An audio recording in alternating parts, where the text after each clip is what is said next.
You ask Tiger to solve. This deals with linear equations with one unknown. The final result is n equals 42/5. Let's solve it step by step. Group all constants on the right side of the equation. Subtract 40 from both sides. Group like terms. Simplify the arithmetic.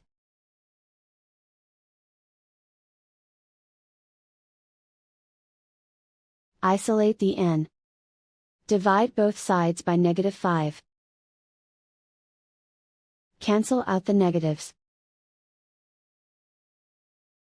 Simplify the fraction. Cancel out the negatives.